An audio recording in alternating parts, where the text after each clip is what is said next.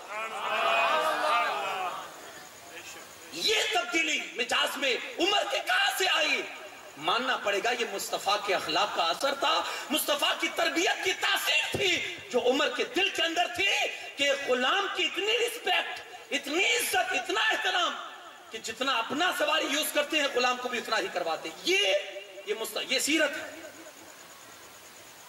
کہاں گیا ہمارا وہ انداز؟ اتنی تبدیلی صحابہ کے اندر۔ آج ہم ایک اونچی آواز کسی کی برداشت نہیں کر پاتے۔ ہمارے اور تمہارے امام، کروڑوں حنفیوں کے امام، امام اعظم ابو حنیفہ، ایک بندے نے تماچا مارا۔ ہم تماچا تو شاید کسی کا برداشت نہ کرے، کوئی گالی دے دے تو ہم اس کا شجرہ کھنگا ڈالتے ہیں۔ اتنا سخت ہمارا دل ہو چکا ہے، پورا اس کا شجرہ کھنگا ڈالتے ہیں، اس کی ماں سے لے کر، اس کے باپ سے لے کر، اس کی پیڑیاں گنوا ڈالتے ہیں نا۔ یار کوئی تماچا مارے بہت بڑی بات ہے، ہم تو کسی کی اونچی آواز نہیں پسند کرتے۔ امام اعظم کو تماچا مارا، جانتے ہو جواب کیا دیا؟ وہ نبی کی زندگی کا اثر ان کی زندگی میں تھا۔ دیکھیے کیسے سیرت کو پھیلا رہے ہیں۔ امام اعظم کو تماچا لگا، امام اعظم فرماتے خدا کی قسم اگر اللہ نے اپنی رحمت سے مجھے جنت میں داخل کیا تو سب سے پہلے تیرا ہاتھ پکڑوں گا، تجھے اپنے ساتھ جنت میں لے جاؤں گا۔ تماچے مارنے والوں کو جنت میں لے جا رہے ہیں، یہ سیرت ہے۔ جی ہاں، یہ سیرت ہے۔ گالیاں سن کے دعائیں دینا یہ ہمارے نبی کی سیرت تھی، اور اس سیرت کو جس نے اپنایا ہے وہ صحابہ کرام کی ذات تھی۔ خدا را یہ سیرت کا پرچار اس انداز سے کیجیے، آسان بن جائیے، لوگوں کے لیے نرم ہو جائے۔ یہ نبی کا یہ انداز ہے، یہ نبی کی زندگی کا یہ پہلو ہے۔ اپنے اندر نرمی لائیے یار، ہم بہت سخت ہو چکے، ہمارا تو لہجہ اتنا سخت ہے نا کہ اپنے ماں باپ کے سامنے بھی لہجہ نرم نہیں ہوتا ہے۔ بیٹا کہتا ہے ماں تجھے سمجھ نہیں آئے گی، واہ، ماں کو سمجھ نہیں آئے گی؟ جب بول نہیں سکتا تھا، پیٹ میں درد ہوتا تھا، ماں سمجھ جاتی تھی، بھوک لگتی تھی روتا تھا، ماں سمجھ جاتی تھی، سر میں درد ہے رونا شروع کیا، بولتا تھا بھی نہیں تب بھی ماں باپ سمجھ جاتے تھے۔ آج بولنا کیا آ گیا کہ اسی ماں باپ کو کہتا ہے باپ تجھے سمجھ نہیں آئے گی، ماں تجھے سمجھ نہیں پڑے گی۔ ارے ظالم، سمجھ تو تب بھی تیرے ماں باپ جاتے تھے جب تو بول نہیں سکتا تھا، اور آج نہیں سمجھیں گے؟ اتنی سختی؟ میٹھا بولیے، نرمی لائیے اپنے اندر۔ بہت سخت ہو چکے ہم، بہت سخت ہو چکے یار، کچھ تو نرمی لائیے۔ جب تک نرمی نہیں لائیں گے بات نہیں بنے گی۔ مجھے ایک واقعہ یاد آیا کہ کسی جگہ مسجد کا کام شروع تھا، تو بیچ کام کے اندر رقم گھٹ گئی۔ کمیٹی والے امام صاحب کے پاس آئے،